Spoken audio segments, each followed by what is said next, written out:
Good morning. I've been sitting here waiting for the court feed to start, and for some reason, it didn't do it, and chat wasn't working over on the source feed, and so I decided to refresh, and lo and behold, got somebody who's been on the stand for like 15 minutes. So we're just going to play catch up here. Um, put it at 1.25, and I boosted the audio. Hopefully we can hear fine. So here we go. Okay. And what was John doing at the time that people were following him and yelling at him? Walking up the street. Okay. And where was this Old Granite Street? Yes. And was he walking from the area of the goat towards the area of Soho? Yes. Where approximately was he in that distance when people were following him and yelling at him? He was probably right in front of the goat, about to be in front of Maker's Space. I'm not sure what that place is called. And the girls were like on the wall between the two businesses, and that's where it happened. Okay. That's where he had the interaction with Yes, the goat, right? yes. But then you said there were people following him, right? Yes. Where was John when people were following him? Same spot. Okay. And did you ever see John use a gun at that point in front of Yes. Makerspace? What did you see him do? I saw him take out a gun and put it into the air, and I heard a click. Okay. And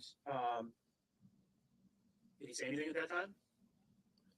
I believe he said the next person that touches me is getting shot. Okay. And then what did he do? Continued walking up the street. Okay. When he continued walking, so he didn't shoot the gun at that point, right? No, no. And did anybody say anything in response to that? The group of gentlemen that were following him went across the street to the parking lot connected to like Bank of America and got like stopped by their cars, I presume, and yelled, "Oh, we have guns too." Okay. What were the exact words that they yelled? We have guns too, pussy. Okay. And who were they yelling that to?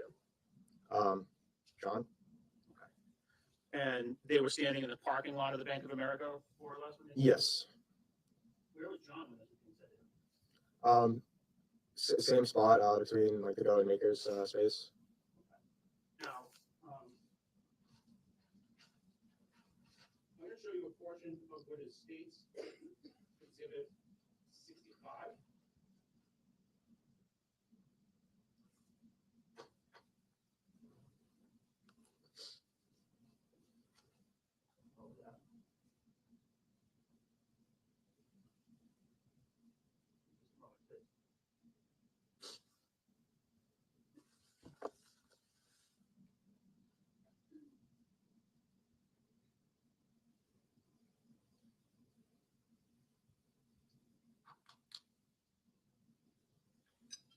What I'll ask you to do, sir, is perhaps if you can get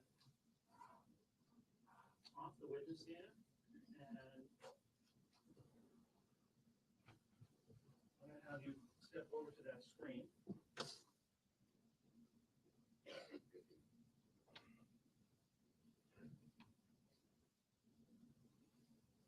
Okay. And we're at approximately 2 minutes and 6 seconds into this video. Is that agree with that? I guess. Okay.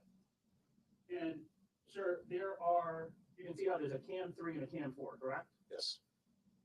And on cam 3, there's a person standing right here. There's two people on the sidewalk, and I'm pointing to the person on the left in the front of the screen. Who is that person? Looks like me. That's you, okay. And so, is it fair to say that you were almost directly in front of the shooting? I'm sorry, in front of the Soho right about the time that the shooting occurred? Yes. You can sit down, sir. And just lower your arm.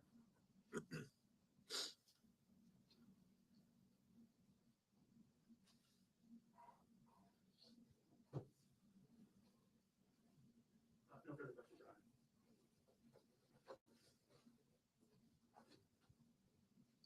Good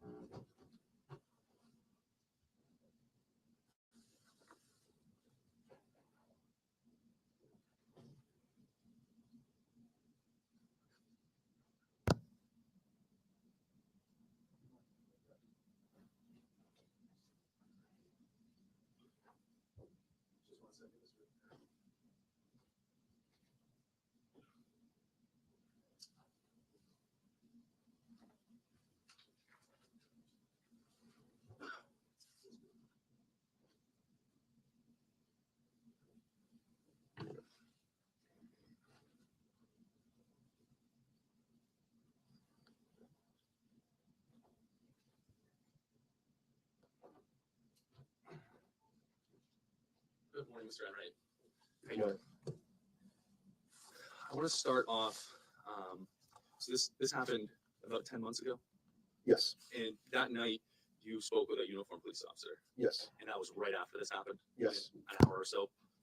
And you're aware he had a body-worn camera on, Yes. and you're aware there's a transcript made of that. Yes. Okay. And obviously this was 10 months ago, but just for purposes of the record, the comment about the guns. You had said that we all have guns too. The actual statement you told police was, they're like, it's New Hampshire, we all have guns too, pussy, right? Yes. Does that sound more accurate? Yes. Okay. And you remember it was probably better then than it is now, even though it was 10 months ago? Yes. Okay. All right. And I just want to clear that up. So let's go back to the moment you come out of the goat. So you said the defendant's coming out of the goat and he takes a right to go up the sidewalk. Yes. Okay. You said you heard screaming. Do you remember what was the defendant screaming or was it other people screaming?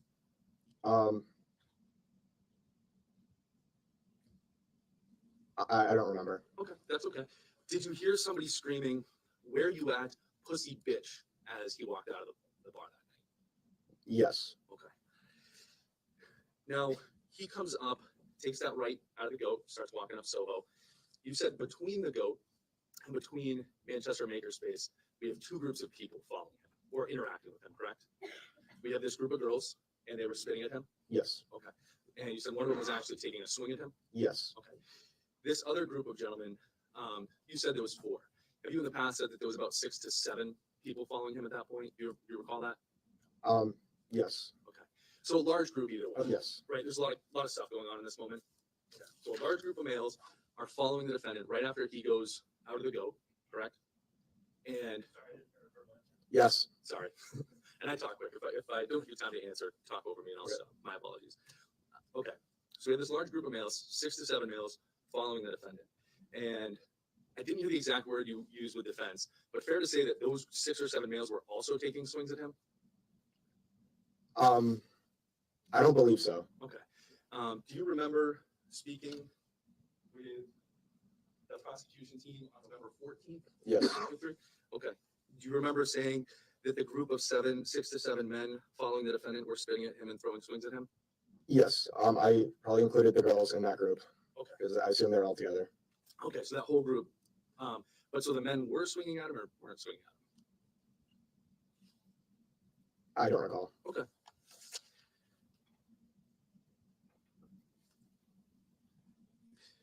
Fair to say that group was harassing him? Yes. Okay, and that's clear from your perspective, right? Yes. There's no question in your mind that that group that's following him, and we're talking about before you see the gun, right? We're talking about between the goat and when you see the gun. This group is definitely harassing him. Yes. Okay, all right. You're my approach? Yes.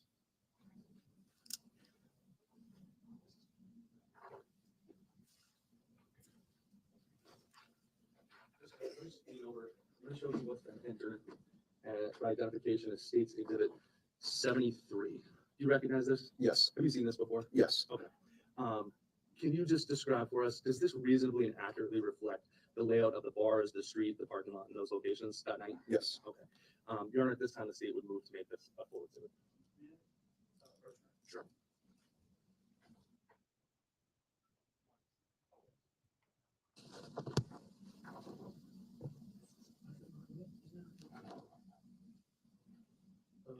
Yeah, so right now, So why don't you mark and then move it? Yeah, I can do that. All right. Mr. Enright, Can you circle the goat, please? And just for the record, since it's audio, I'm just noting that it's a red Sharpie, okay? All right. Yeah. I'll wait for counsel.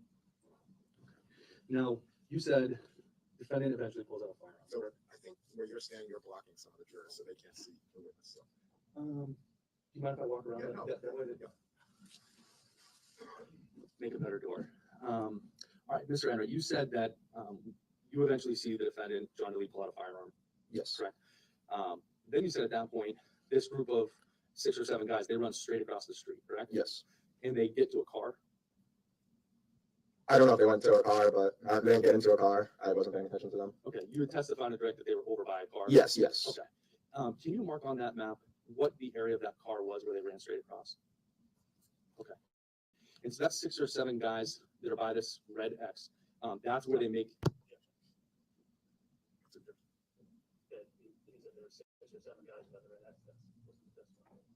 You did. Well, what are you asking? Mr. Enright, I'll go back. I thought I covered this. That same group of 6 or 7 guys that were harassing him, after the defendant brandishes the firearm, they ran directly across the street, correct? Right. Okay. To the area where the red X is. Correct. Okay. The area of the red X, that's where this group of people, that's where they made this statement about it's New Hampshire, we all have guns. Yes. Okay. They weren't walking up the street at that point. No. They didn't walk down the street at that point. No. So when he brandishes the gun, they beam straight across the street. Yes. Okay. Can I see this? Your Honor, state moves this beautiful exhibit. Okay. Yeah, you maybe. Your Honor, may I publish this to the jury?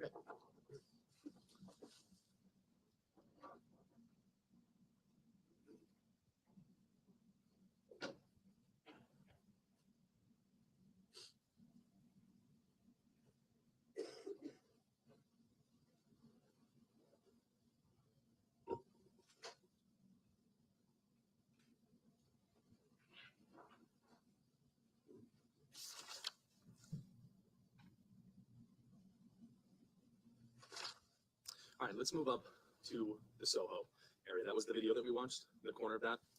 Now, eventually, Timmy comes running up there, correct? Correct. And, okay, that interaction that happens at the corner, and I'm talking in the split seconds beforehand, you thought there was going to be a fight. Yes. Okay. And there's back and forth, right? Yes. Okay. Both ways. Yes. Okay. No one looked like they were trying to leave.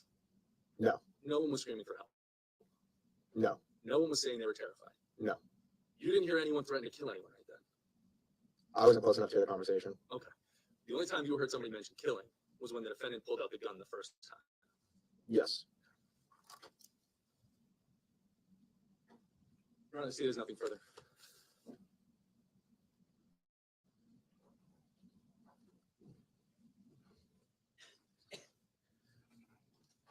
When the gun, what was the exact statement that the defendant made when he pulled out the gun the first time? I don't know the exact statement, but it was something along the lines of somebody, like, the next person that hits me is going to die. Or is going to get shot. Okay. You didn't say he was going to kill someone. He said the next person that touches me is going to get shot. I believe so, yes. And in fact, when you were asking questions about Timothy walking up the street, right? You're right. And Timothy was having words with John, right? Yes. And you had a conversation with Timothy as he was walking up the street, right? Briefly. And you told him something, right? Yes. What did you tell him? I said, that guy has a gun. That guy has a gun. I would not go near that. Nothing further, Your Honor. Yes. So we just clarified. So there was a statement by the defendant, the next person that touches me, hits me, something to that effect, Correct. is going to die. Yes. Fair to say the next person that you saw touch the defendant after this back and forth argument got killed? Yes. No further questions. Okay, you can step down. All right, and this witness is excused? All right, you're free to go. Thank you.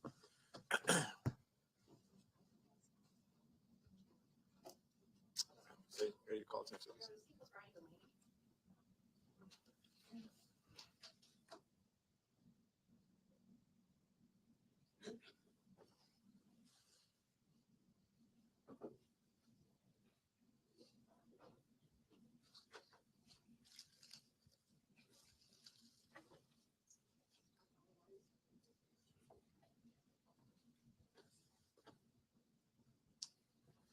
you're seated, if you can raise your right hand, please. Do you solemnly swear the testimony you're about to give will be the truth, the whole truth, and nothing but the truth, so help you God?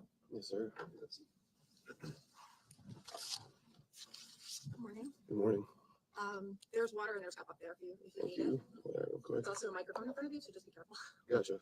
And I'm just gonna sit back here, so I'll let you know if I can't hear you for some reason. Sounds okay? good. So could you state your name and spell your first and last name for the record, please? My name is Brian Delaney, BrianDelaney. And where are you currently employed, Mr. Delaney? They go in Manchester, What's your job there? bouncer and bartender. How long have you worked for the GOAT? About 2-3 years now. And when did they open? The Go in Manchester opened 2 years ago. So you've been there the whole time, pretty much? Yes, ma'am. Have you always been a bartender? No, I used to just bounce when I first started. And what are your responsibilities when you're a bouncer for the GOAT? Mostly just keeping the peace, checking IDs, making sure no fights break out. And if fights did break out, what would your responsibility be in dealing with that? It would be to split the two up, figure out what went down, and kick one or the other out, kick them both out if they were both at fault. And I assume you're not working by yourself when you're doing this? No, we had a pretty big crew, or have a pretty big crew, like 5-6 guys maybe. Would you normally call the police, Manchester police, if a fight occurred like that? No, we wouldn't. So you normally break it up and kick Yeah, everybody we out? just do it on our own. So I'd like to turn your attention now to January 27th of 2023. Were you working at the GOAT that night? Yes, ma'am. And were you working as bouncer or bartender? Bouncer.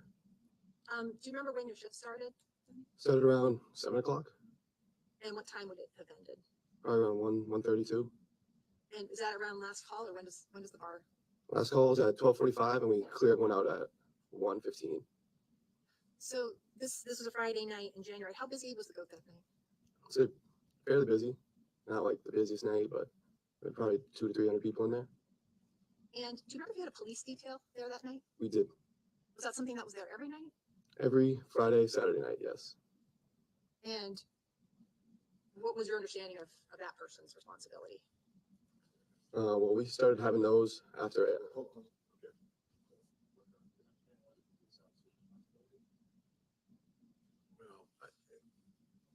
Yeah, you want to just rephrase it. Were the police there essentially to back you up if there's concern? Yes. Towards the end of your shift that night, did you witness an altercation at the bar? Yes. And do you remember where you were stationed at that time? I do. Okay, where was that? Probably 15 feet away, 10 feet away from the altercation. Okay.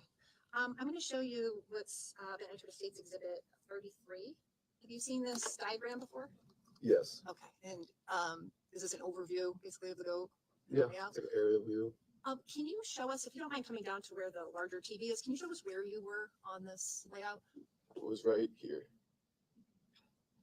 So that, where's the main bar area again, just to orient people? This is the main bar. And you're down in that kind of top, the top Yep. of the diagram? Thank you. Gotcha. Can you describe for me what you saw when you, or heard when you were? I saw John and Timmy exchanging words. So I'm going to stop you just for a second. When you say John, who are you referring to? And we have a record that's actually recording you, so I just need you to actually use your words to describe what you're saying. So that we Big can, man wearing the black suit. okay. Is he standing up right now? Yes. May the record just reflect that the witness identified the defendant. And when you say Timmy, can you describe who that is? Little blonde man. So where was Timmy when in this? in your process? They were at the bar, John and Timmy, standing next to each other. Okay. And I'm gonna ask you just to talk up just a little bit. Yep, sorry. That was okay. Was there anybody else there that you knew, or just the two of them? Sarah, girl, And how do you know Sarah? just from working at the GOAT. She used to come in a lot. Did you know who she was with? She was with Timmy. So can you describe what you're seeing for an interaction between? Yeah, they were exchanging words, and it seemed to get like not too friendly. Like they were like pretty much kind of curse, talking shit. That's pretty much what they were doing. Could you hear exactly what was being said, or just kind of the nature of it? Just kind of demeanor. Like as a bouncer, I see this stuff all the time. When this stuff starts to get like a little more intense, I knew like something wasn't so chill. So as a bouncer, when you notice this, En la madrugada, encantada, todo el mundo Or watching some action. I saw that they were getting kind of, not aggressive, but like it was starting to get a little too much. That like something might break out, like a fight. So I went over there and broke it up. I'm going to show you a still from State's Exhibit 50. Meaning it's just a photo from there. Have you seen this photo before? Yes, Okay. Can you, do you see yourself in the photo? I do. Okay, where are you in this? I'm right at the bottom. And actually, if you don't mind walking back over to the big TV again, can you just point out where you are? I'm right here. And do you see where the defendant and Timmy are in that picture? Yes, right here and here. So Timmy's kind of in front of them? Yeah. Was this around like this time frame? Is this about when you started noticing that something was going on? Yeah, definitely. That's when it was like something, they're starting to exchange some, words. You go ahead and sit down. Thank you. So before you broke it up, did you see anything physical happen between the two of them? I know you've described the hearing words, but No, I didn't see anything physical. Just like the signs of like, these guys aren't too friendly with each other. and do you recall speaking with the police about this incident that happened pretty soon time after it happened? Yes. Do you remember describing something to them that you had seen that was physical that happened between the defendant and Timmy? Can you say that again? Sorry. I didn't word that so well. Do you remember describing something that you had seen between the defendant and Timmy that was physical? I don't remember if I said something was physical or not. Okay. Would it refresh your memory to see the report that the officer wrote about the conversation that you had?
If I may approach, Sean. Of course. So, Mr. Blaine, you said you remember speaking to the police officer that night? I'm sorry, not that, but shortly after it happened. And do you recall, right now, do you recall if you'd seen anything that was physical that happened between the defendant and Timmy prior to the interview? I think that there was a little something. I forget exactly. Would it refresh your memory to see what the officer wrote about the conversation that you had with him? Yes. I'm going to ask you to read a section just yourself, not aloud. Okay. And I'm going to take it back. I'm going to ask you if that refreshes your memory about what you saw. Okay. So I'm going to ask you to start reading at the top of this paragraph right here, just yourself. Okay. I'm gonna take it back and ask you.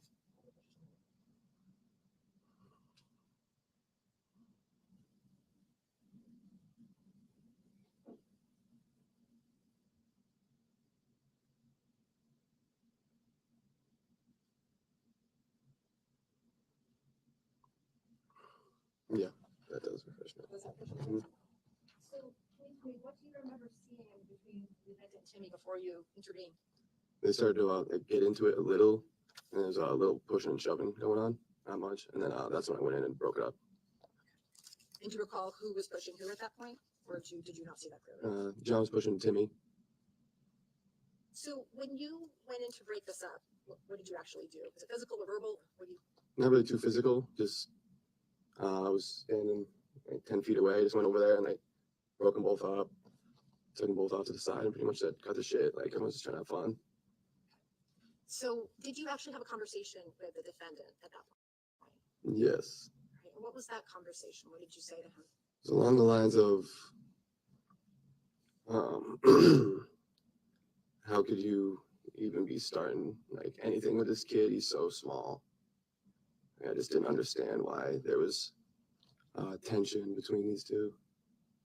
And how did the defendant respond to you?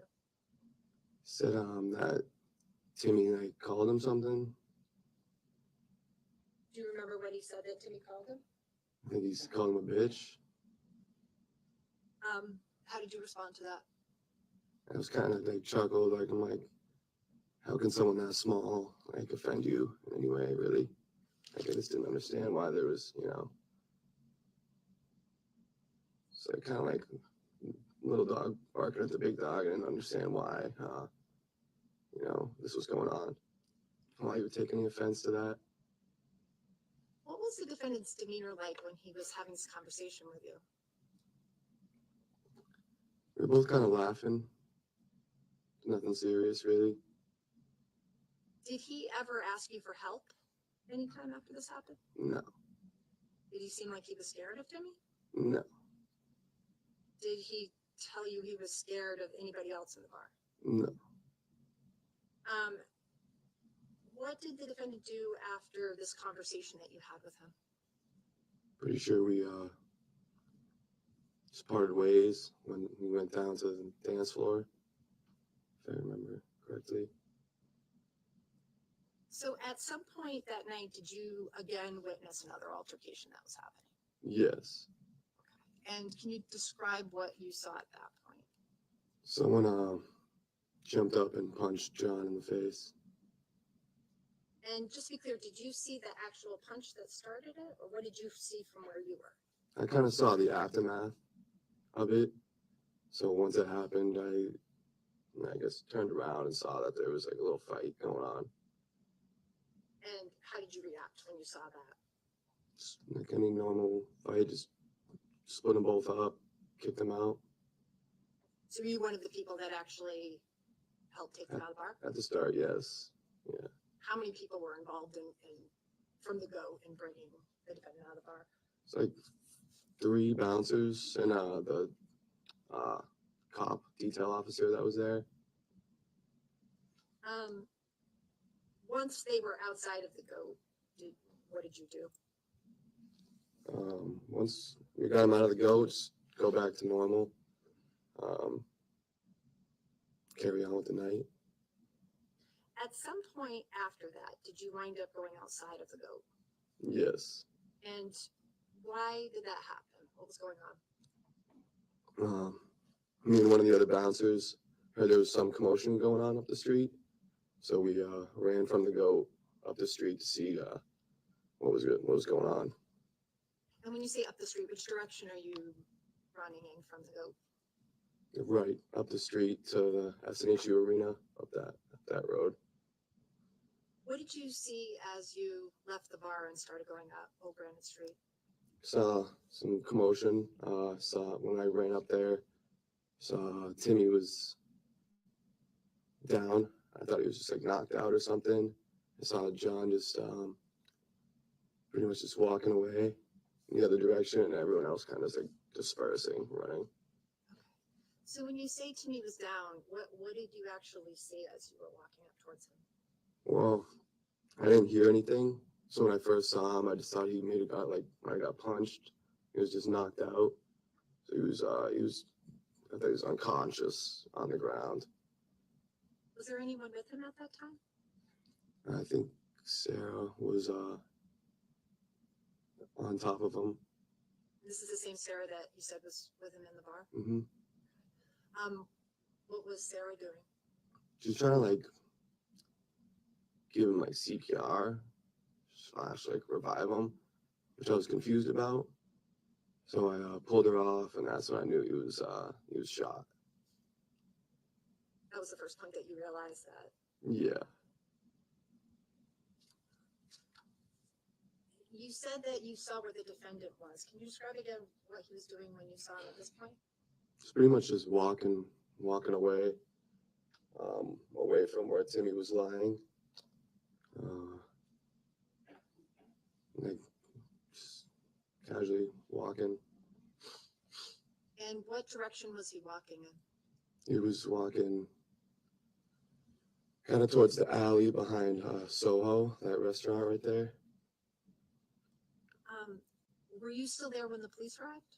Yes. Okay, what did you see? I saw them run in, their guns pulled, and get John on the ground, arrest him. You still have a moment, Your Honor. No further questions at this time.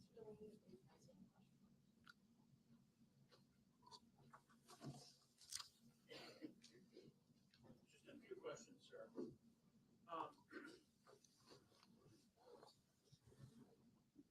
After you broke up whatever happened between Timothy and John at the bar, you had the conversation with John, right?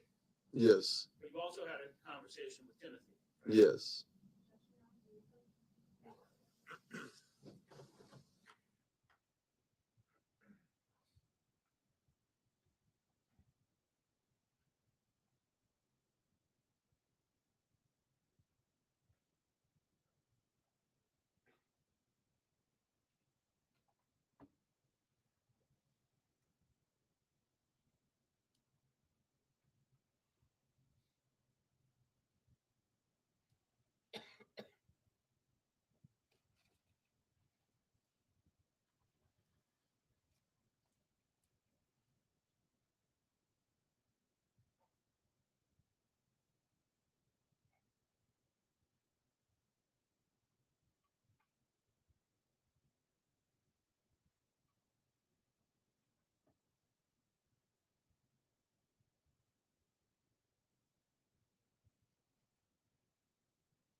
Looks like we must be having a sidebar today.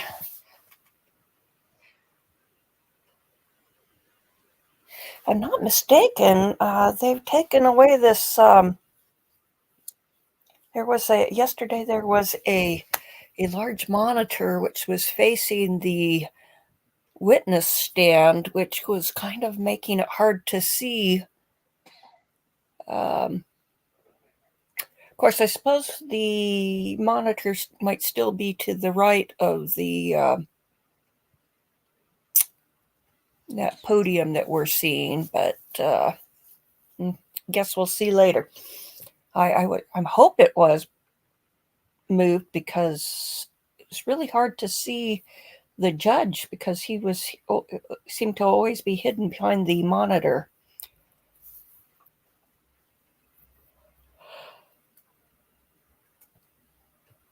Just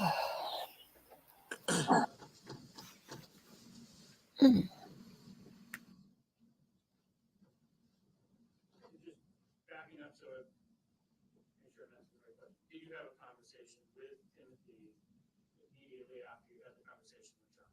Yes. And what was the conversation that you had with him? What did you say to him? What did you say?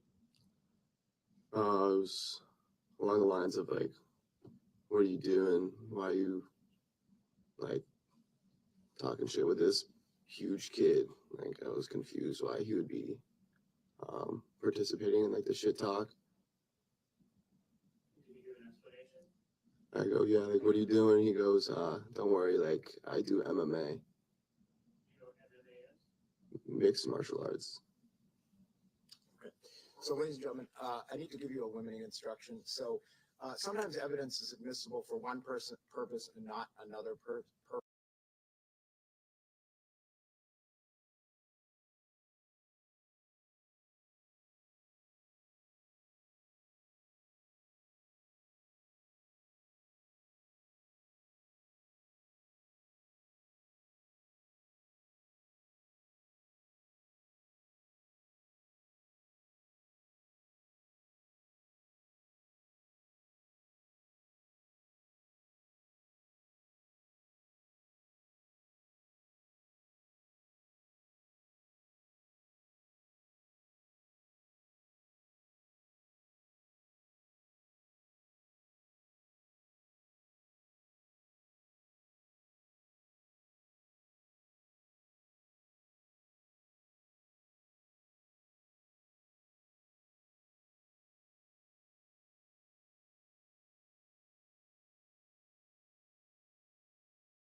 Um, not sure what happened there. The screen went black. Oh, um,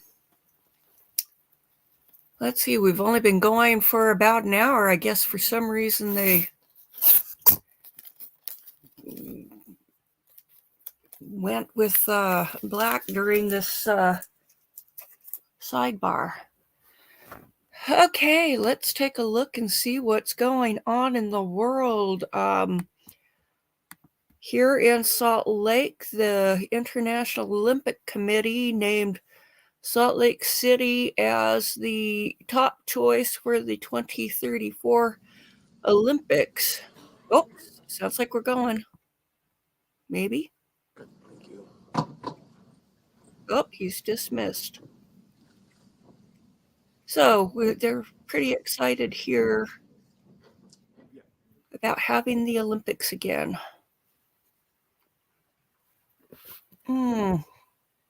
It looks like we've got another sidebar again.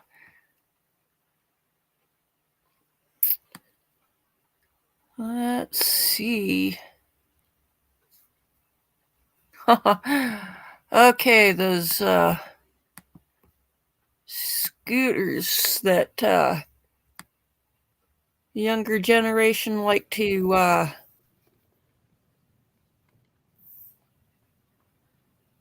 ride.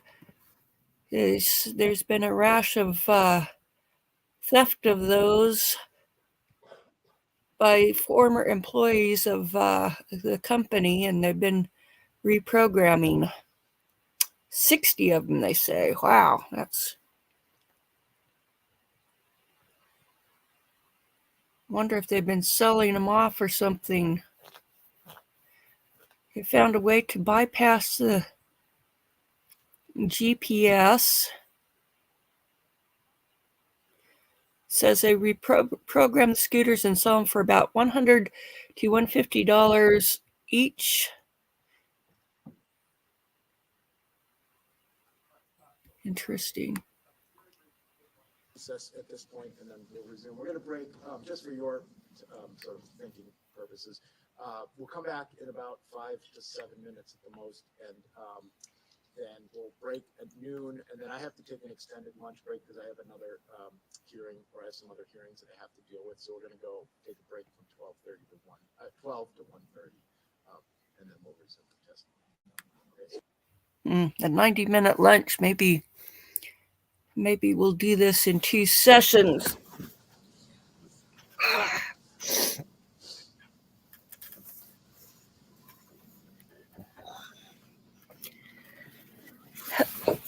Okay, let's see what else we've got in the news. Oh, let's see.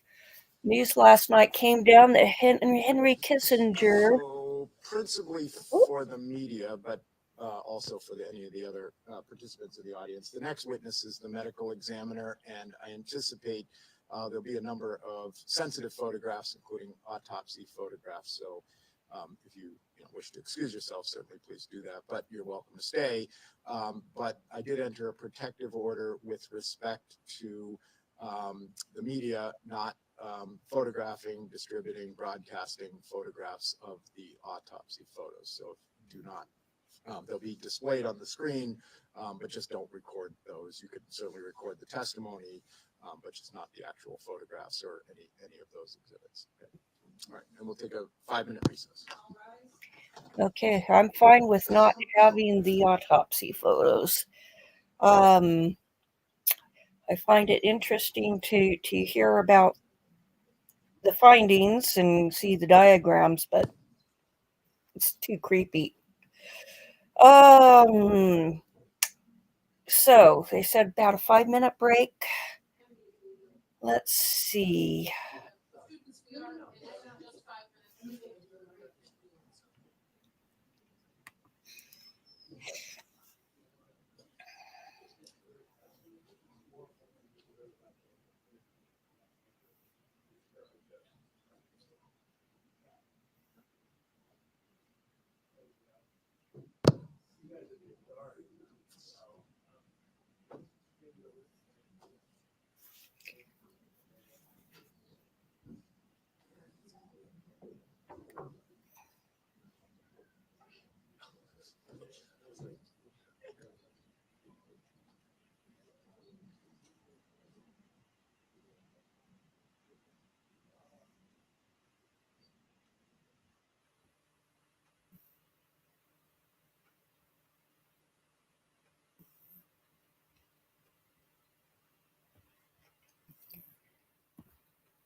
Ooh, a local story. It says student staff members hospitalized after carbon monoxide poisoning at Draper Preschool.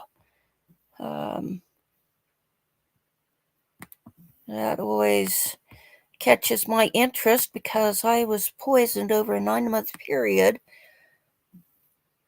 back when I was living in my first apartment. 9 children, 5 adults hospitalized with symptoms of carbon monoxide. First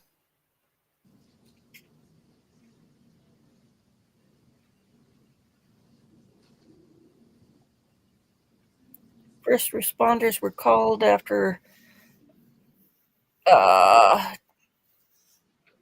staff and students were nauseous and vomiting.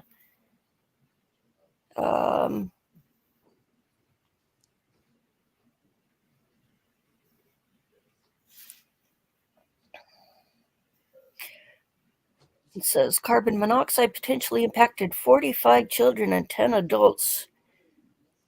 14 hospitalizations. See, back when I was poisoned back in 1988, they didn't put people in the hospital for it. They sent me home with my parents.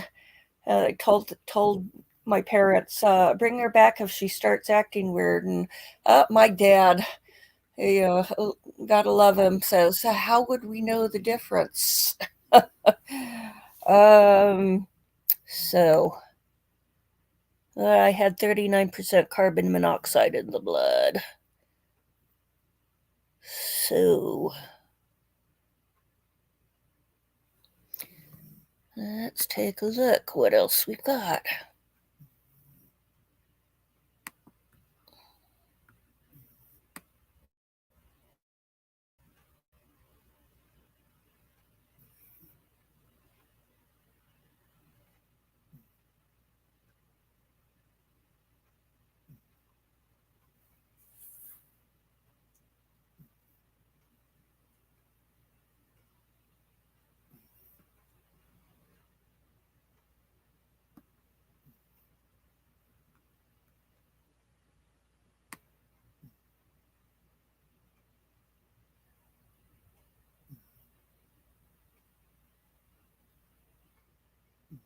That's it for our local news in Utah. Let's take a look at, who should we look at today for our news headlines?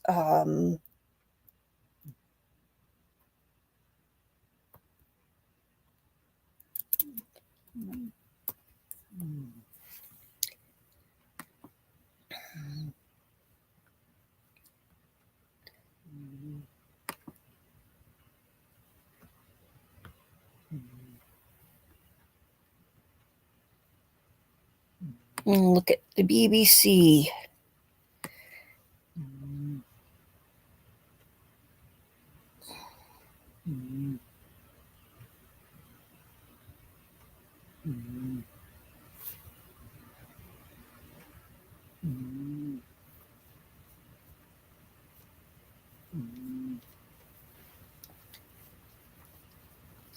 Let's see. 2 women freed by Hamas as more hostage releases are expected.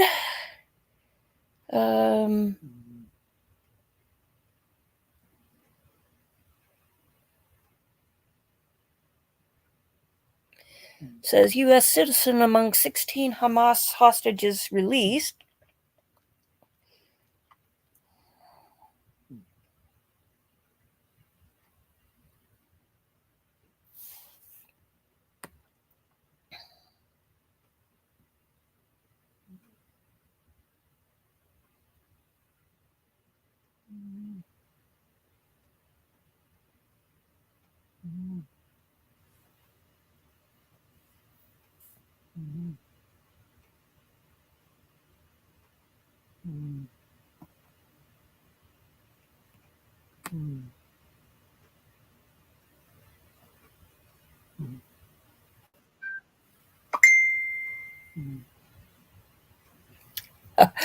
My sister-in-law sent a message saying that my brother's living room, where they've got pipe organ, it's like 20 by 30 feet and 2.5 stories tall.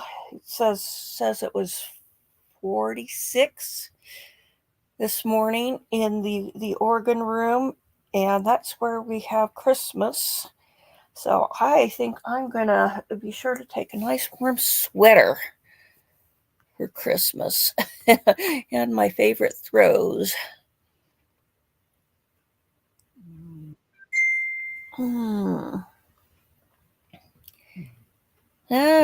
Let's see. Not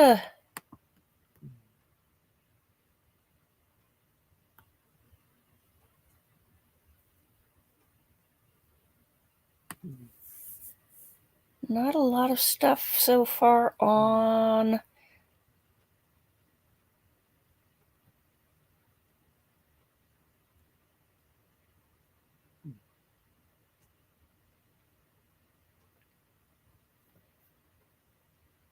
the international news scene.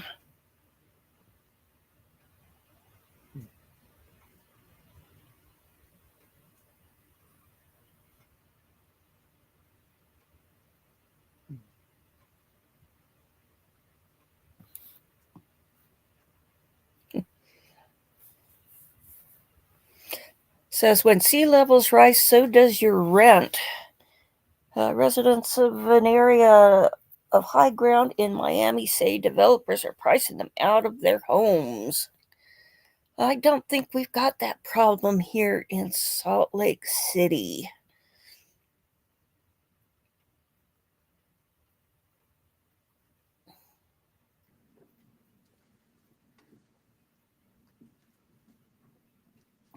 Oop. I hear a little sound.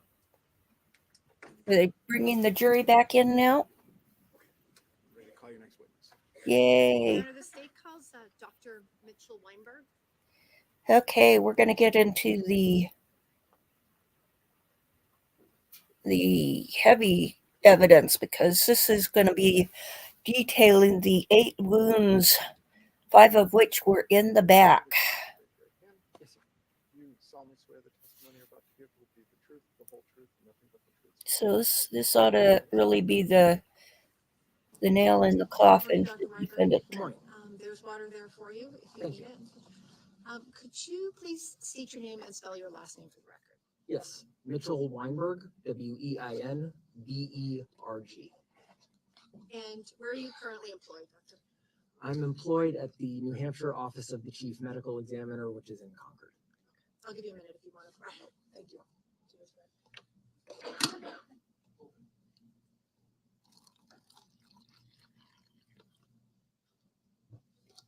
And what's your position at the Office of the Medical Examiner? I'm the Deputy Chief Medical Examiner in the office, which means I'm one of the forensic pathologists. Can you explain what the duties are that are associated with that position? Well, there's a number of different duties associated with my job, but the main one is what folks actually do tend to think of when they think of forensic pathology. One of my primary job duties is performing postmortem examinations. Generally, that means a full forensic autopsy for the purposes of determining a patient's cause and manner of death. And then there's all sorts of other job tasks that I have, educational, administrative, but those aren't so germane here, so I don't need to talk about them. How long have you been in your current position? I've been with the New Hampshire office about 3.5 years now. Did you work as a forensic pathologist before that? Yes, I did. Where was that? In Edmonton, Alberta, Canada. I worked there from 2012 until 2020. Do you have any specialized education training that relates to this field? Yes, of course. To become a forensic pathologist, one goes to university to get a bachelor's degree in something. Mine is in microbiology. I did that at the University of Florida. And then one goes to medical school because I am a physician. I did my medical school at the University of South Florida, completing that in 2008. Then, after medical school, one needs to do a general residency in anatomic pathology, and I did that at Ohio State University. The way I did it was a 3-year course of study, so I finished that in 2011. And then to become a forensic pathologist in North America, you have to do what's called a fellowship or subspecialty training. And that's when you really learn the nuts and bolts of becoming a forensic pathologist. I did that in Baltimore, Maryland, with the Maryland Office of the Chief Medical Examiner. And at that time, I had finished all of my training, all of my schooling. I was finally competent and ready to enter the workforce as a forensic pathologist. And then I took the job in Canada. And so you're board certified? Yes, I'm board certified by the American Board of Pathology in anatomic and forensic pathology. Approximately how many autopsies do you believe you performed in your career? At this stage of my career, it's probably somewhere in the 2,200 ballpark. You've referenced this, but what is an autopsy? An autopsy is a surgical type procedure. It's not surgery, certainly not in the same sense that a surgeon performs surgery on a living patient, but it's a surgical type procedure of a deceased individual for the purposes of documenting things like injury, the presence or absence thereof, natural disease processes, again, the absence or natural thereof, and then identifying features and demographic type information like hair color, height, weight, and that kind of thing. Again, for the primary purpose of determining that patient's cause and manner of death. That is sort of the ultimate work product that I produce for each case that I'm involved in. And what is specifically meant in your field by cause and manner of death? So the cause of death for any given patient is the disease process, injury, or substance toxicity that ultimately leads to a patient's death, no matter how short a time interval or how long a time interval. So examples would be things like metastatic pancreatic cancer. It could be blunt force trauma sustained in a motor vehicle incident. It could be stab wounds, either self-inflicted or inflicted by another person, or it could be gunshot wound trauma, again, inflicted by oneself, making the death of suicide or inflicted by another individual, making the manner of death homicide. And you asked about manner. That's the other one of the other big things that I do.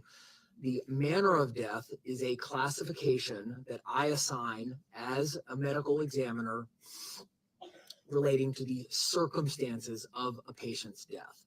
I only have 5 choices for manner of death, whereas cause of death, I can say essentially anything. It's free text. But manner of death is either natural, so a death due solely to natural disease processes, suicide, a death due to self-inflicted injury of some sort, homicide, death due to injury caused by some other person, or accident, a non-natural death where it wasn't quote unquote intentional. And then in a small percentage of cases, for reasons that aren't really worth getting into here today, I have another option of an undetermined manner of death. So just to be clear, if you make a determination of homicide, for example, that's not a legal definition, that's a medical definition. No, I am a doctor, not a lawyer, and my classification is for my purposes of classifying the death. It is not a statement of legality or lack thereof. That is for entities such as a court. Have you testified in court before in the area of forensic pathology? Yes, many times. Do you have any estimate of how many times? It's probably in the ballpark of 100 at this point in my career. And has this been in multiple courts? Yes. Have you previously been qualified as an expert in the area of forensic pathology? Yes, I have. At this time, I'd ask that the court recognize Dr. Weinberg to be qualified as an expert under Rule 702. He may offer his opinions. So I'd like to turn your attention now to January 29th of 2023. Did you perform an autopsy on the body of Timothy Pouliot? Yes, I did. And as part of your autopsy process, do you prepare a report? Yes, I do. Along with the written portion of your report, do you include photos and diagrams?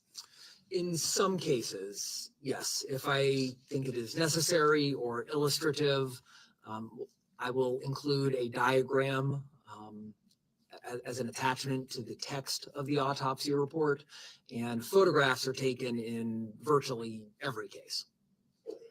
And about how many photographs did you take in this case? In this case, I went back and looked, and I believe the number is 155. Were there detectives present for this autopsy? Yes, there were. And did they take photographs as well? I think so, but I'm honestly not 100% sure. They probably did that. That would be very standard practice. And is there standard practice that they take photographs throughout the process that you are doing at the same time that you are? Generally, different detectives have differing levels of experience, and some need more or less guidance from me about what photos to take. Generally, they kind of just follow right behind me, and if I take a photo, they know it's something of relevance, and they tend to do so themselves. Did you also do a diagram? You said sometimes you do or don't do diagrams. In this particular case, did you do a diagram? Yes, I did.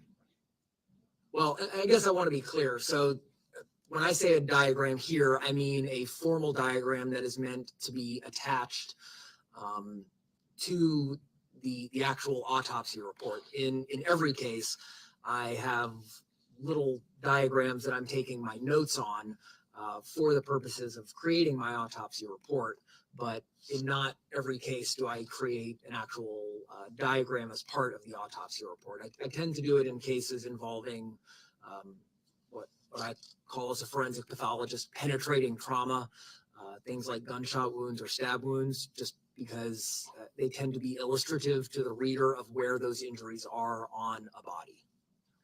And so in this particular case, did you create this more formal diagram that you're referring to? Yes, I did. If I may approach the witness, Your Honor. Okay.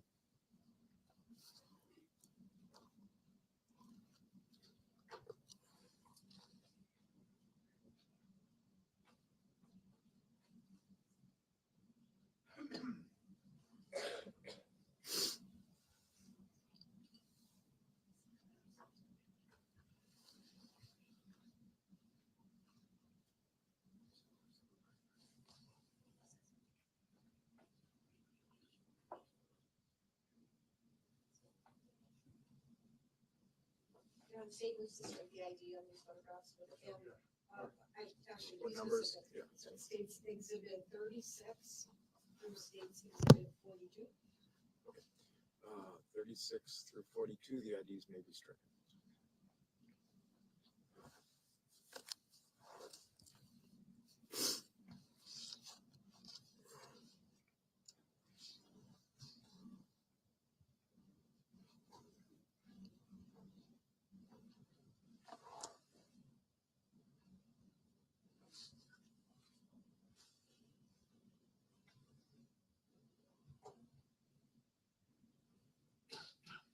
So Dr. Weinberg, now that these are full exhibits, I'm going to ask you, I'm just going to publish now what's States Exhibit 36, which I believe you previously identified as being this formal diagram that you drew.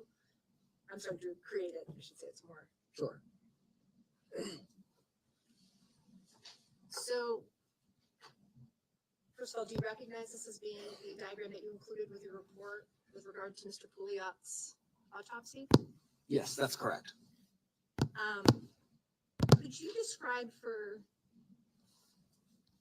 the jury what this diagram shows and what its purpose is for you? Yes. So this diagram has a sort of generic adult male figure standing in what I call the standard anatomic position, with the hands down to the side and the palms facing out. That's because that is the standard with which penetrating injuries are described by forensic pathologists in North America. And so in this particular diagram, I decided I didn't want it to get overly complex and overly annotated.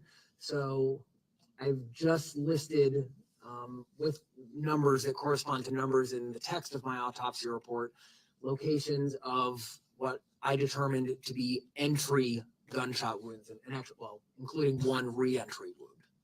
Okay. And actually, you had captioned, I believe it's small writing there, but entry gunshot wounds at the top of this diagram. Correct. Okay. So you've used numbers on this diagram to indicate different locations of these entry wounds. Do the numbers reflect an order in which you believe the wounds were inflicted? No, they do not. No. The numbering is honestly pretty arbitrary. It's somewhat based on just the order in which I see and start documenting in my report.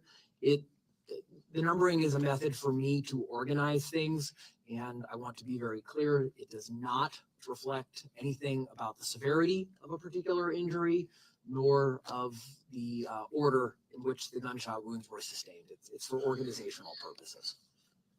And so to be clear, in this case, were you able to make a determination about the order in which the wounds were inflicted? No, not really. There's one wound where there's primary entry on an extremity and then re-entry into the torso, and I can tell that that's a single wound path and that the extremity was struck first. But aside from that, the overall order of the gunshot wounds, no, I do not have a way to make any determination about that. So you've described these as entry wounds. How are you able to tell the difference between an entry and an exit wound? The simple answer is they generally look different. This is why you have all the schooling and the training and the experience. Entry wounds entry gunshot wounds, that is, tend to have a circular or slightly ovoid type of appearance. They're sort of punched out because the tissue is actually disrupted and taken away by the projectile. Very often an entry wound will have something called a marginal abrasion, which is just a thin rim of abrasion around that wound edge. And in contrast, exit wounds tend to be more slit-like. They can be reapproximated because the tissue isn't physically gone the way it is. And so the vast majority of the time when I am evaluating gunshot wounds, it is pretty straightforward for me to distinguish what is an entry and what is an exit wound.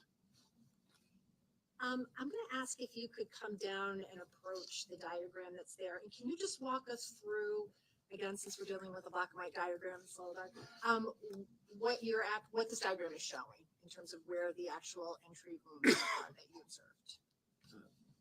Sure. I guess in what sense are you asking? If you could just indicate for us, we're seeing numbers on there, but could you just point it out for the jury, I guess, where you were actually seeing?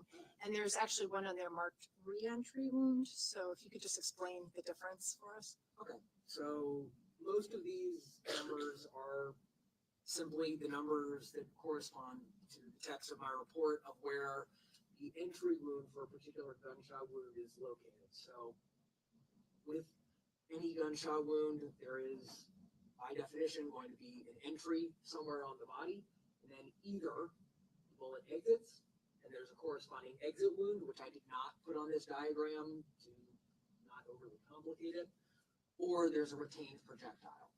That's basically accurate. There's some slight exceptions that aren't worth getting into, and they're not applicable in this particular case. So these are only the locations of the entry wounds on Mr. Pouliot's body that I observed.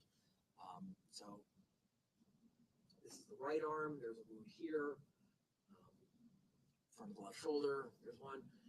This one here, and this is meant to correspond to kind of the upper left flank or armpit area. This is the one that is a re-entry wound, and I believe that pairs with this entry, number 7. So this is a wound that went through the upper left arm. The bullet exits the body through the left arm, but then because of the positioning, it then re-entered the body in the torso. And that kind of thing with re-entry gunshot wounds can't happen when the initial entry is to an extremity. So we do see that sometimes as forensic pathologists. But in this case, I'm very confident that it's a single gunshot wound path. And then on this other side are more entry wounds, one on the left side of the back, one on the right side of the back, 2 kind of on the very low back or upper right buttocks region. And I believe there may be one more, although I might not have put that on the diagram to the right. Oh, I did. There it is. That letter B is a graze type wound to the right hand. Thank you. Oh, that's helpful. So Dr. Weinberg, you had discussed the fact that there were hundreds of photos that were taken during this autopsy. I'm not going to have you go through all of those, but there are a few that I would like to have you explain for us. Sure.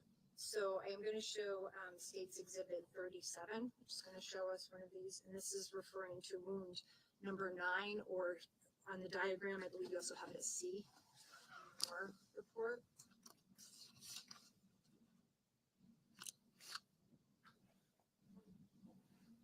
So can you explain to us, we're seeing a lot of different numbers in this photo. Can you explain to us what we're seeing here? So these different numbers correspond to just different wound numbers that I assigned. As I'm going through the exam, I start identifying defects and or wounds, and I start numbering them so that I can document them and get things organized. When there are multiple gunshot wounds, it's kind of a process that the pathologist goes through during the course of the examination. You determine what's an entry wound and what's an exit wound. And then for entry-exit wounds, you either have to pair them or you pair a retained bullet to an entry wound. So in this particular photograph, you can see there's a fair bit of injury to this region of Mr. Pouliot's body, right? So I think it's pretty obvious that we're looking at his left upper extremity and the left side of his chest in front of the shoulder region.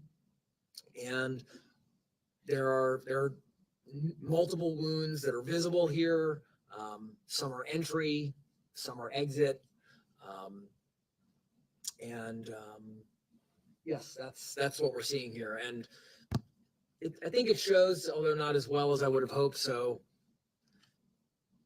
like the 3 and the 1 are actually an 11 and a 13 because just we don't have numbers that go up that high. So I just hand wrote in show that it's an 11 and a 13 for my numbering purposes. That's all that is. So you can actually almost see there's a ballpoint pen or something. Yes, that's literally me writing it with my pen. So a lot of injury to this region of the patient's body. So if we're looking at wound number 9 as it's marked on here, which is an entry wound, does it have a corresponding exit wound located? So at this time, I should probably ask if I may refer to my own autopsy report to make sure that I'm getting these details correct for questioning purposes. Yes, oh, yes. Okay, thank you, sir. All right. Wound 9. Yes, wound 9 does have a corresponding exit wound. It's not in the diagram, but it is visible in this photograph as the wound just below the sticker with the 8 on it. So the 9 and the 8, those wounds connect to each other as a through and through wound. So can you explain the purpose of the metal rod that we're seeing in this photo? Yes, the purpose of the metal rod is to help me, the pathologist, identify where wound paths are going, and it helps me determine what wound pairs with what retained projectile or what exit wound. I don't want to guess. This is how we do it. We take probes and we follow wound paths inside the body that have been made by a gunshot wound, by a bullet as it passes through the body. Is it fair to say that that rod helps you map the trajectory within the body of where the bullet has passed? Yes, that's a decent way to phrase it. So were you able to determine what type of damage was caused by wound 9? Yes, this gunshot wound injures muscles in the arm as well as the left humerus, which is the arm bone. And obviously a serious injury. If this was the only gunshot wound that Timothy Pouliot had received and he received immediate medical attention, would you expect this type of injury to be survivable? Yes. We can also see gunshot wounds in this photo labeled, I think you sort of explained this, but it appears 3, 10, and 11, given I understand the numbers are a little difficult. Are those entry or exit wounds? The 13 is re-entry. So that's not 3, that's the 13. Sorry, And that's re-entry, I believe. Yes. 10 and 11 are exit wounds. And you've explained to us how you can tell that difference in your examination. Yes. Are you able to tell a trajectory in terms of upward or downward or left or right in a particular bullet, or can you explain that process to us? You mean with the wound we're talking about in particular? Yes, for every gunshot wound that I document, I do document the directionality in 3 axes. But to be clear, that directionality is given with respect to that anatomic position that you saw in the diagram. So to be clear, from my examination, there's relatively little that I can say about an individual's position at the time he sustained those particular gunshot wounds. So especially when you're talking about extremity wounds, when you're talking about extremities, which can move very, very freely, directionality may or may not actually mean all that much in the real world. But yes, for every gunshot wound, I do give a directionality. It's just a matter of how much it might actually mean based on the circumstances. Okay. So for example, it would be different if a person's standing straight up versus if they are laying down when they're shot, in terms of what that directionality means? Well, no, I will describe the directionality with respect to that standard anatomic position of the patient standing up, but that doesn't necessarily mean that that's the true direction that the bullet traveled, because, for example, if I had a wound path that went, say, from the shoulder and then out the lower back, I would describe it as a very downward wound path. But if the individual was leaning forward when that gunshot wound was sustained, right, that tells you something different about how the bullet actually traveled. I don't feel like I'm explaining this very well, but I guess what I want the jury to understand is the wound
to is a relatively minor injury. I recovered the bullet and turned that over to law enforcement as evidence, as is standard. And so if this, as we discussed with the other one, if this had been the only gunshot wound that Timothy Pouliot received, especially with immediate medical attention, would that be a survivable injury? Yes. So we've been talking about the two locations where Timothy Pouliot was shot in the front. I want to ask you now about some of the locations where he was shot in the back. Okay. And I'm going to ask you about wound number 4, where you have those views.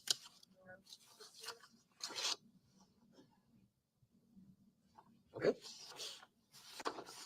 So I'm showing you States Exhibit 40. You can see a number of different wounds in this photo. Is that correct? Correct. Okay. With regard to wound number 4, can you explain to us what you were able to determine about this wound?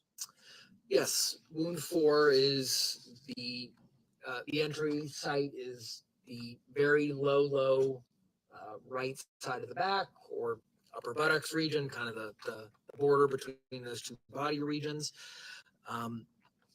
This particular wound does go in and injure intra-abdominal structures such as the intestines, the stomach, the spleen, and then ultimately the bullet is just beneath the skin in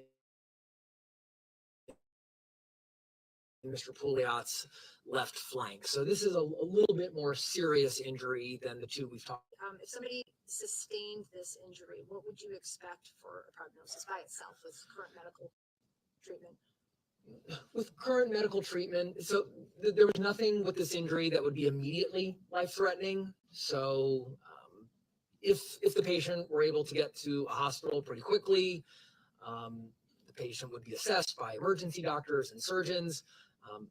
I'm not a clinician, so I don't want to go too far down this road, but this likely would have required intra-abdominal surgery to correct some of the injured organs like the intestines and the stomach. However, I am confident saying to this court that with modern medical care, this is something that should have been survivable.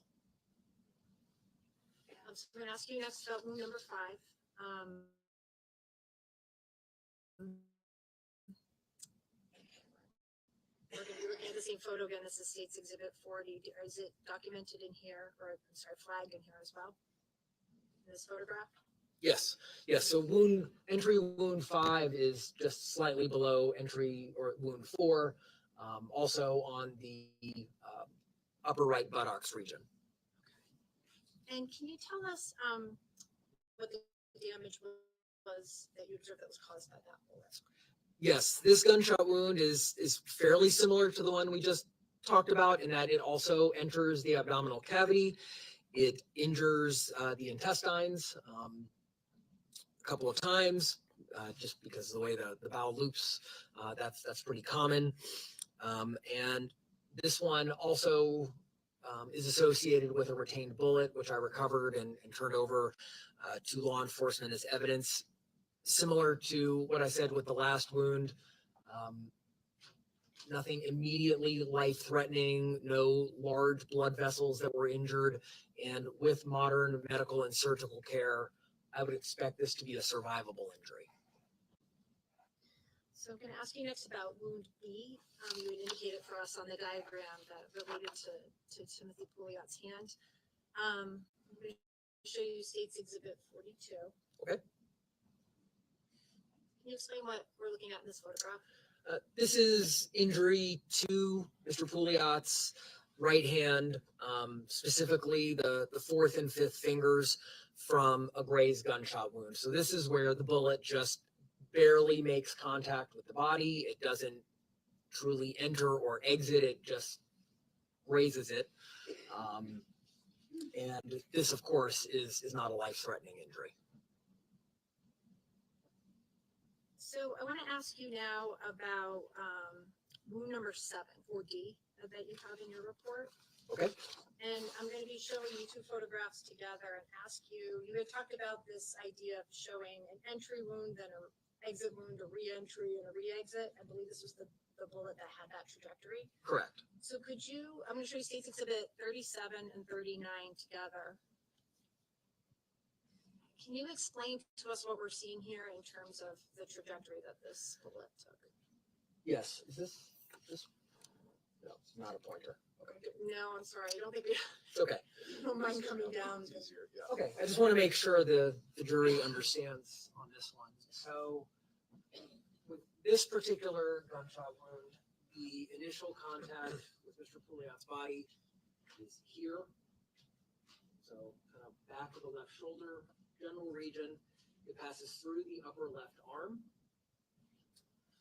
exits here. So this is Mr. Pouliot's left armpit, exits here, and then travels a very, very short distance to re-enter the body on the very upper left flank. Again, it's sort of called the armpit region. Then re-enters the body in the torso, where the wound path continues and does cause injury to some significant anatomic structures in Mr. Pouliot's chest. And which were those structures that were injured by this bullet?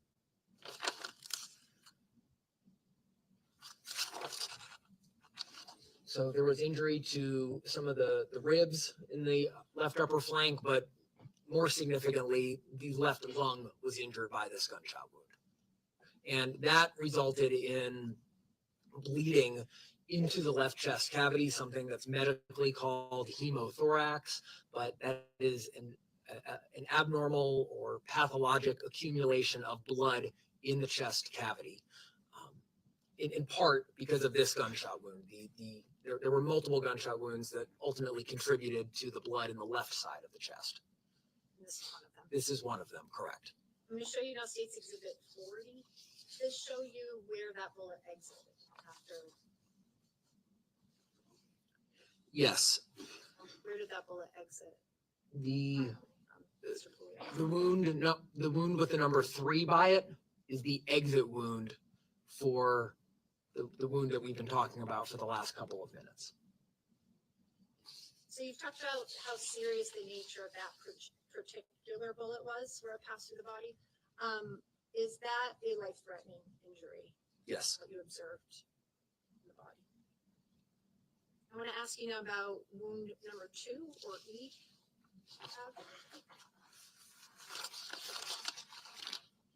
I'm going to show you states exhibits 40 and 41 together.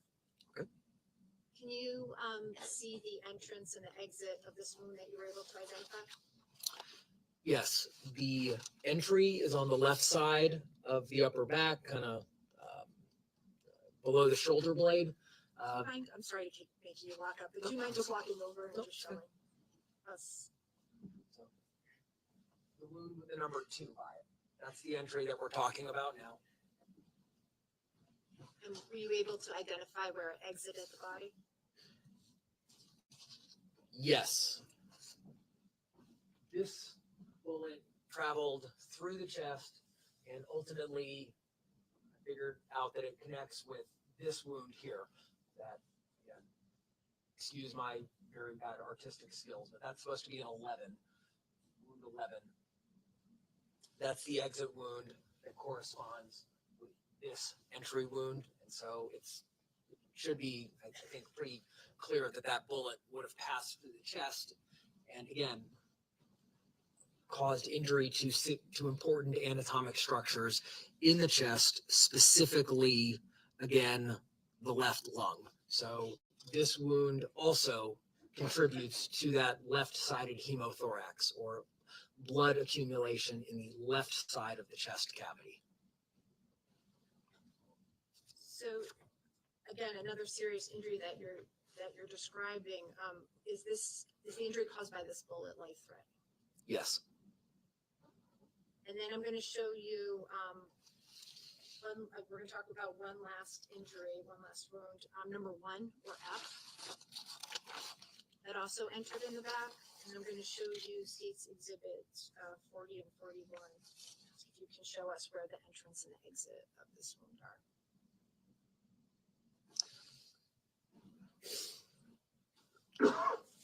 So now we're talking about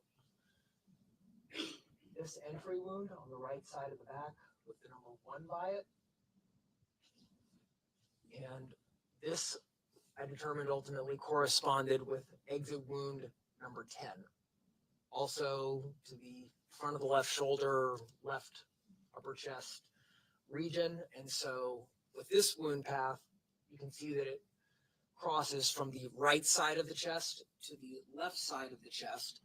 And again, as a result of the bullet passing through the body, there is injury to the right lung, the aorta, which is the very largest blood vessel in the body that takes blood from the heart and ultimately to pretty much the entire body.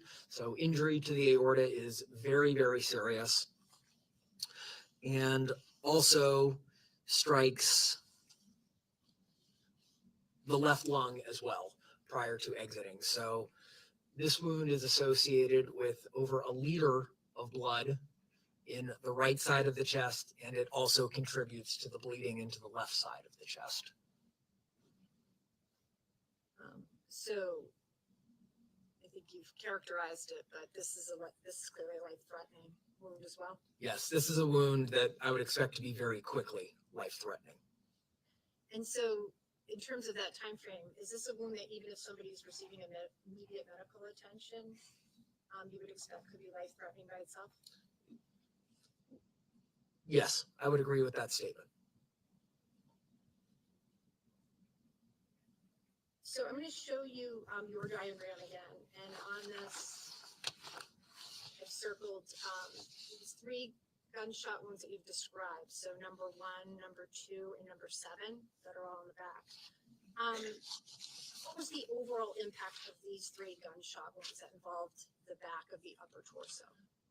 The collective injury from these 3 gunshot wounds was definitely the most physiologically significant contributor to Mr. Pouliot's death. These are the gunshot wounds that injure the most critical structures, namely both lungs and the aorta, and they are collectively responsible for almost 2 liters of blood into the chest. And I guess I need to give some reference for that. An average sized adult male has approximately 5 liters of total blood volume.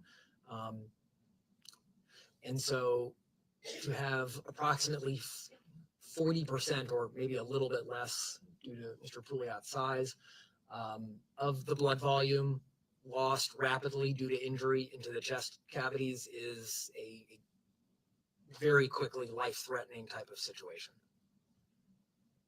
And I'm going to show you your diagram again. And now we're looking at wounds 6 and 9, which were the 2 that were in the front.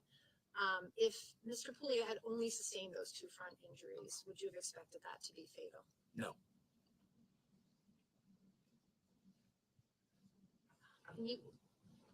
At the beginning, you were talking to us a little bit about cause and manner of death, that that's one of the primary purposes that you have for conducting the autopsy. In this case, what did you determine regarding the cause and manner of Timothy Pouliot's death?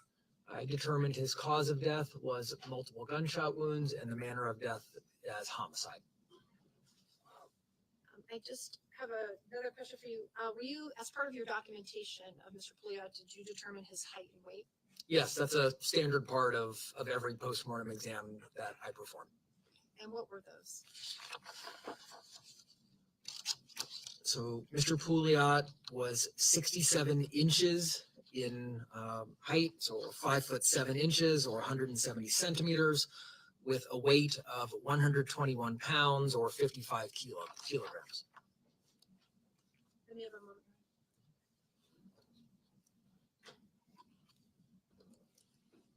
State has no further questions. Dr. Weinberg, defense may have some questions. Yes, ma'am. Okay. All right. Step down. Yes, sir. Can we change this to question?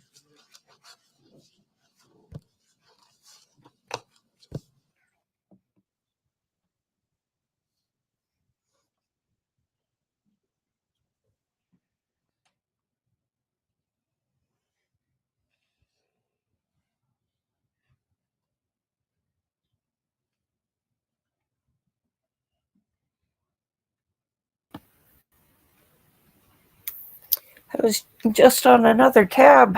What happened? So it's a state. So we're going to go about 15 more minutes. Start the next witness. I just saw the coroner walking past the camera.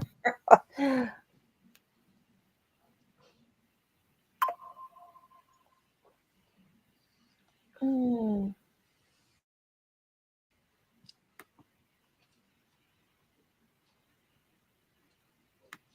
Yeah, you want to State would call Detective Morgan Lovejoy. Hmm.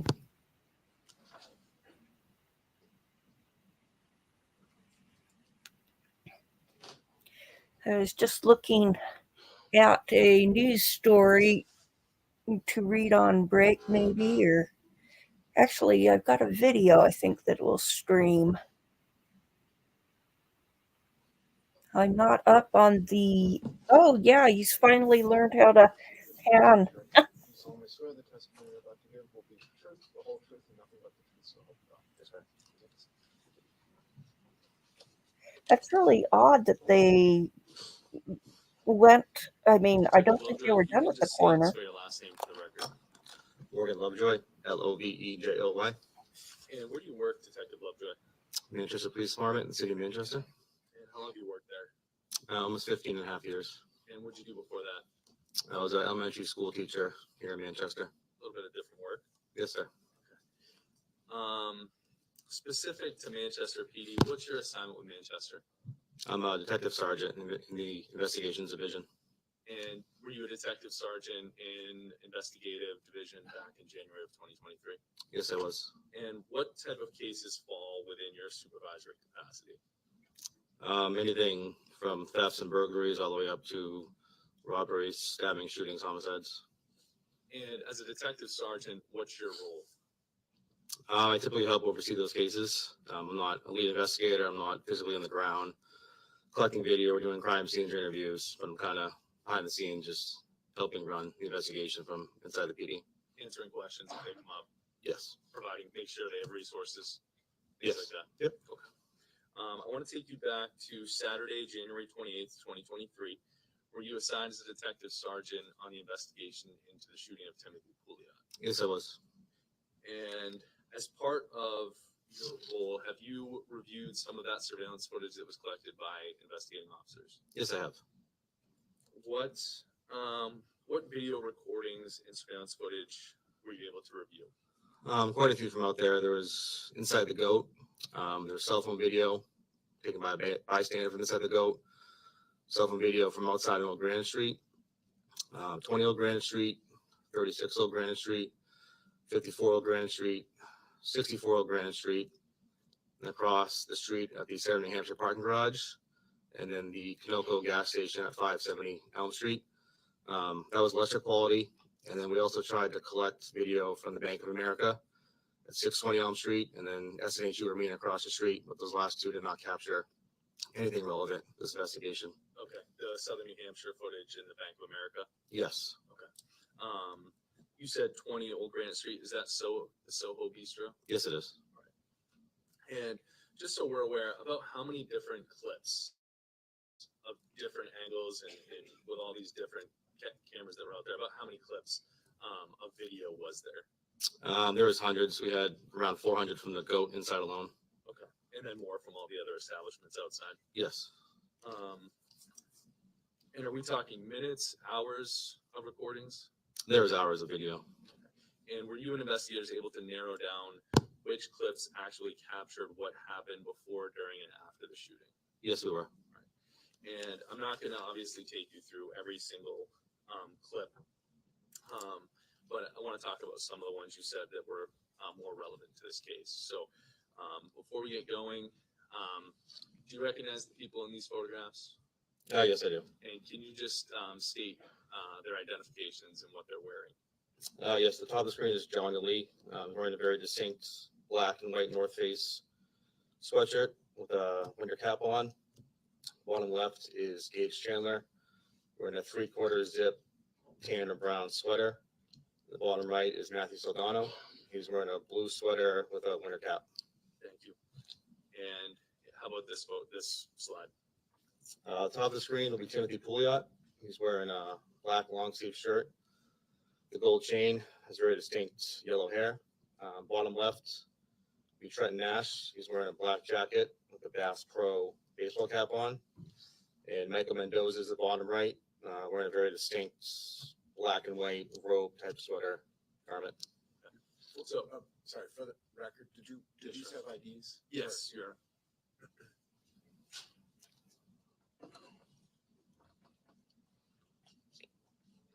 These were, I apologize.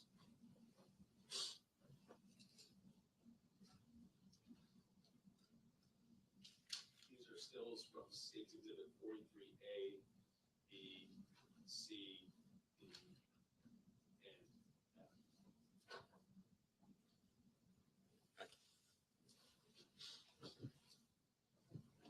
All right, so are these still images from some of the surveillance that you reviewed? Yes, these are from inside the goat, Barnville. So you described their clothing. Were you able to follow these individuals throughout the footage inside the goat, outside the goat, and through the various cameras that you talked about? Yes, we were. The only thing to note, the bottom two gentlemen, once they're outside, Mr. Mendoza and Mr. Nash both remove their jackets. So you see Mr. Nash on the left has a white shirt underneath, and Mr. Mendoza has a black shirt underneath, and they'll be at some point down the road, minus the jackets and in those shirts. Thank you. Now this is State's Exhibit 33, which has been entered and talked about. Looking past State's Exhibit 33 onto State's Exhibit 44, are these different colors depicting camera angles for cameras that you found within the goat? Yes, they are. We're going to look through some of these just to be clear, we can see what look to be, I guess, angles. Are these exact angles of the cameras? No, they're approximate. There's a lot of overlapping. We view these different camera angles. Okay, so there's some overlap. So I just put a yellow X on the screen. So for example, if we were looking at something that occurred at the yellow X on maiden sidebar 2, that might also be captured by pool table cam. Yes, that's accurate. Okay. And can you just describe for us, as far as these different cameras, was the footage captured just a one continuous stream, or did it record in clips, in segments? No, there was no continuous. It was multiple clips. It was kind of chunky, if you will. You get 30 seconds here, a minute there. There's no continuous video collected. And you were saying different lengths to each clip? Yes, there was. Yeah, it's a very difficult system to navigate for our detectives. It took us 4 or 5 times to get all the video, but there is multiple chunk clips, I guess is the best way to describe that. Okay. So let's start with pool table cam. For these interior surveillance cameras, so all 3 of those cameras that we talked about, was there any sound recorded, or is that just video? Inside the code is just video. There's no audio. So this is State's Exhibit 45. So before I hit play, can you just tell us where we should be looking, help orient us, and describe who we can see in the boxes? The red box at the top will be John Delee. At this point in time, he's on the right side of the right box. He's got his back to the camera. You see his black sweatshirt and hat there. Bottom right in the yellow box, you'll see Timothy Pouliot, Director Nash, Mike Mendoza, and there's also 3 females there. During the investigation, we learned that those are associates of Mr. Delee, Mr. Soldano, Mr. Chandler. It's going to be Abby Elliott, Olivia Leonardo, and Nicole Bergeron. And this clip is approximately 35 seconds long. Is there anywhere we should be focusing our attention? In the middle, at the bottom of the right box, you'll see Matthew Soldano, Paige Chandler behind him. They're going to walk up to John Delee, and at the end of the clip, John Delee will walk down to the group in the yellow box and begin speaking with Abby. So I'm going to play that now.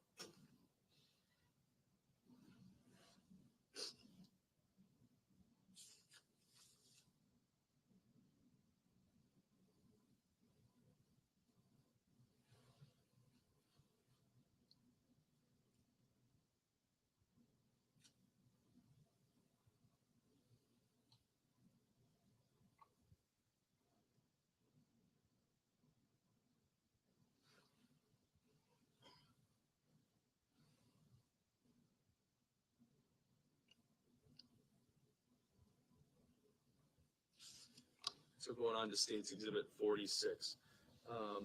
Same camera angle? Yes. Has this been zoomed in? Yes, it has. It's a close-up. Okay. As far as timing of what we're seeing from this clip to the last clip, is this minutes later, or is this the next clip? It's right where we just left off on when John Delee approaches Abby.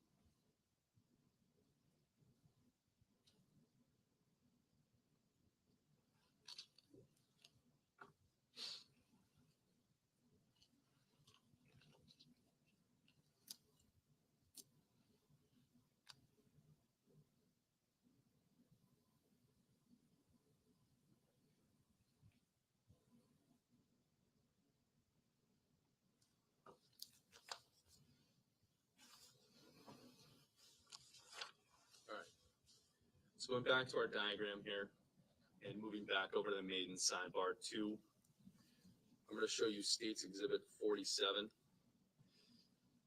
Again, similar, can you just help orient us to where we should be looking and what we might see? Yep, this is so the red box on the bottom or top of the screen. You have Mr. Delee there with the sweatshirt on.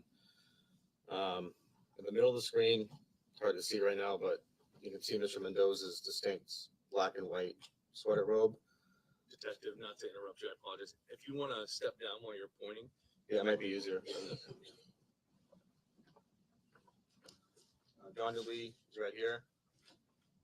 Beth Mendoza, Timothy Pouliot are gonna be heading up the ramp right here. Eventually make their way up over the yellow box. Behind this group of gentlemen right here is the three girls right there. They're gonna come up and talk to them for about a minute, minute and a half. Then the three girls are gonna come back down the ramp, talk to Mr. Delee, and Becca Mendoza and Timothy Pouliot are gonna end up over here by the bar.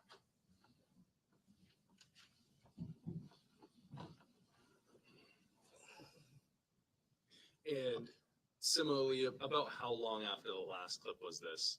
Is this, are we talking a short time or a long time? No, short period of time. Okay, all right. So I'm gonna play this clip. Again, no sound, correct? Yes, there's no audio from inside the building.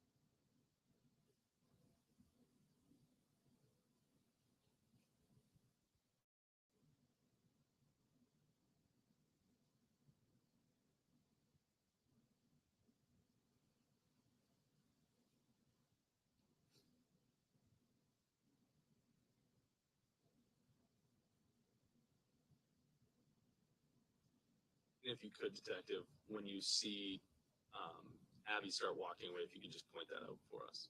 Okay.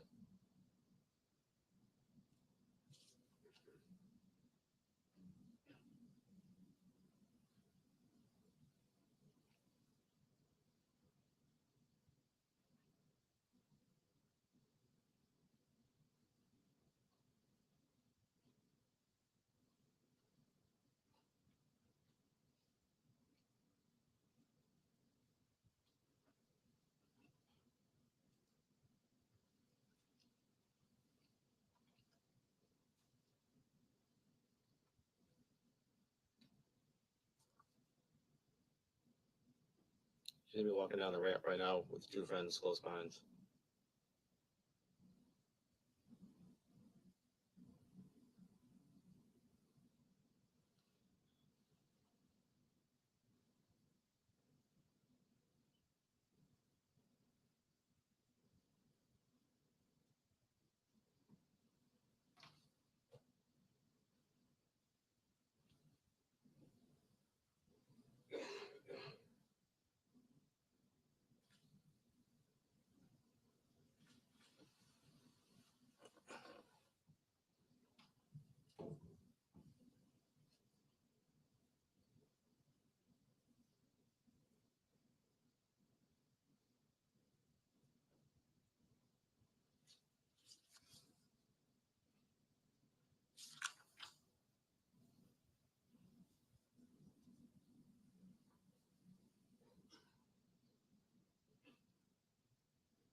All right, so moving forward, just want to ask you, we've watched a couple of clips here, and for the juror's perspective with the actual exhibits that they have, when they open the clip, it might look a little different as far as the player that's going to launch with it, correct? Correct. Okay. Is this the general format that it will launch with? Yes, there's a couple different media players I can do on my computer, but this is one format that you might see, yes. So if you open it with a program called VLC, this might be what they see. Yes. Okay. And can you just walk us through, there's obviously a call-out box there zooming in. I think the standard play button, does that play the video? Yes, that's the large one right there on the bottom left. And then if we move a little bit forward to the right, we have the stop feature, obviously, in the middle of that box. Yeah, that's square, yes. And then to the left and right, that skips to the end or the beginning. Yep, you rewind and fast forward, yes. Okay. And then the red dot, that's obviously a recording. That's not going to help you play anything. The photo button, that's not going to help you play anything. The A and B button, do you know what that does? I do not know what that does now. Neither do I. And that next button, the sideways triangle with the line behind it, is that to go kind of in a frame by frame or slow motion? Yeah, that would slow it down for you, yes. Okay. All right. Chase, is this a good time for you? Yeah, I think so, yeah. All right, so we will break until 1:30, so we'll see you back.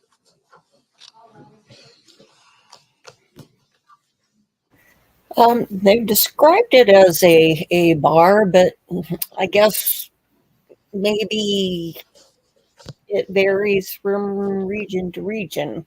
It kind of looks to me like, yeah, very packed. Looks to me like a place where And so for the I'd class, go I'll as be a back in about student. 2 minutes.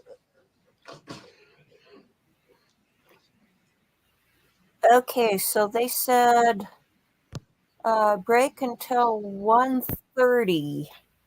Um, so that's,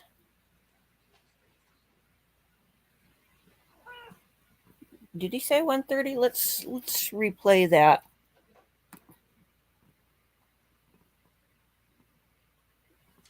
Slow motion. Yeah, that would slow it down for you, yes. Okay. All right. Chase, is this a good time for you? Yeah, I think so, yeah. All right, so we will break until 1:30, so we'll see you back. Okay, yes, 1:30. Um, so, um, that's that's a pretty long break. I think what we'll do is we'll break this stream into 2 sessions, and so I will set up the afternoon session here in just a minute, and that'll give us a chance to take a break, catch a nap, do some housework. So look forward to seeing you back, and I'll set up the other stream here in just a minute. You're in 9 a.m. It's so you're West Coast. What part? I'm in Salt Lake City. Um, I'm I'm glad I'm not on the West Coast because these these East Coast trials are so difficult for me. I'm not a morning person. Washington, what part? I was born in Port Angeles. Um, we only lived there for a few weeks after I was born. Then my parents moved to Portland for a few weeks, and then we moved to Tooele, Utah. And then when I was a little bit older, we moved to California when I was La Push. Washington is so beautiful. I love it up there. So, okay, well, I will set up stream, so we'll see you in just under 2.5 hours. So, until then, we'll see you soon. Bye bye.